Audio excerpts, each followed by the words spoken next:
समय बीतता गया और जीवन सामान्य हो गया, लेकिन रवि के मन में हवेली की छाया अब भी कभी कभी उभर आती थी।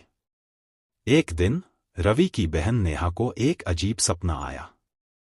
उसने देखा कि हवेली का मलबा फिर से जीवित हो रहा है और कुछ ताकतें उसे दोबारा खड़ा कर रही हैं।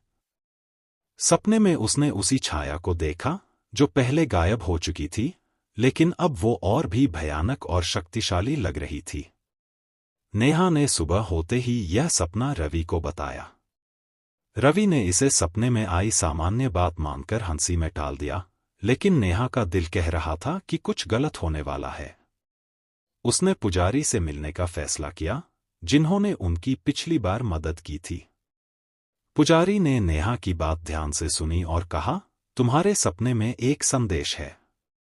वह छाया पूरी तरह से खत्म नहीं हुई थी। कुछ शक्ति अभी भी हवेली के मलबे में छिपी हुई है और अब वो खुद को फिर से जागृत कर रही है। हमें जल्द ही कुछ करना होगा। रवि और उसके दोस्तों ने एक बार फिर एकजुट होने का फैसला किया। उन्होंने पुरानी किताबों और दस्तावेजों की मदद से हवेली का इतिहास और गहराई से समझने की कोशिश की। उन्हें एक पुरानी पांडुलिपि मिली, जिसमें लिखा था कि राजा राघव के साथ सिर्फ उनकी आत्मा ही नहीं बंधी थी, बल्कि उनके साथ एक प्राचीन शाप भी जुड़ा था। यह शाप हवेली को पूरी तरह नष्ट नहीं होने देता था, और जब तक शाप को पूरी तरह से समाप्त नहीं किया जाता, तब तक यह डरावनी शक्ति वापस आती रहेगी। पांडुलिपि में यह भी लिखा था कि शाप को हटाने के लिए उस शापित वस्तु को ढूंढना होगा, जो हवेली के किसी कोने में छिपी है। वह वस्तु राजा राघव के जीवनकाल से जुड़ी थी, और उसे नष्ट किए बिना हवेली की ताकतें पूरी तरह से शांत नहीं होंगी। रवि, नेहा और उनके दोस्तों ने तय किया कि उन्हें एक बार फिर उस खंडहर हवेली के पास जाना होगा। इस बार वे ज्यादा सतर्क और तैयार थे, क्योंकि अब वे जानते थे कि वे एक बेहद खतरनाक ताकत से लड़ने जा रहे हैं। रात को जब वे मलबे के पास पहुंचे, तो उन्हें चारों तरफ एक अजीब सा सन्नाटा महसूस हुआ। हवा एकदम ठंडी और भारी हो गई थी, जैसे कोई अदृश्य शक्ति उन्हें फिर से उस जगह बुला रही हो। उन्होंने मलबे की खुदाई शुरू की, और थोड़ी देर बाद उन्हें एक पुरानी लोहे की संदूक मिली, जो जंग लगी हुई थी। संदूक को खोलते ही उन्होंने अंदर एक काले रंग की मूरत पाई, जो किसी प्राचीन देवी की थी। यह वही वस्तु थी जिसके बारे में पांडुलिपि में लिखा गया था। पुजारी ने बताया कि यह मूरत शापित है, और इसे नष्ट करना ही शाप को तोड़ने का एकमात्र तरीका है।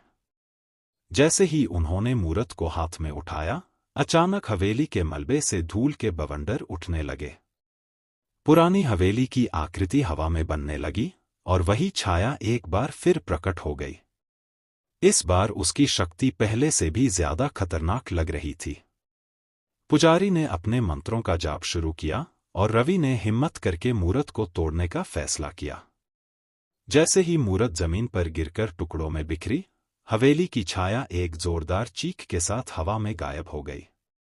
शाप टूट चुका था, और हवेली का मलबा अब पूरी तरह से शांत था।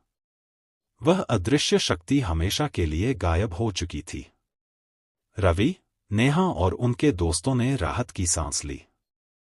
पुजारी ने कहा, अब तुम सब सुरक्षित हो। यह शापित हवेली अब कभी तुम्हारा पीछा नहीं करेगी। वे सब लोग गांव वापस लौट आए, लेकिन एक बात सभी के मन में गहरे छिपी हुई थी, क्या सच में यह अंत था? या फिर किसी और रूप में यह डरावनी ताकत फिर से जागृत होगी? रवि ने आसमान की ओर देखा और खुद से बुदबुदाया, कुछ रहस्य कभी पूरी तरह खत्म नहीं होते। कहानी अभी अधूरी है।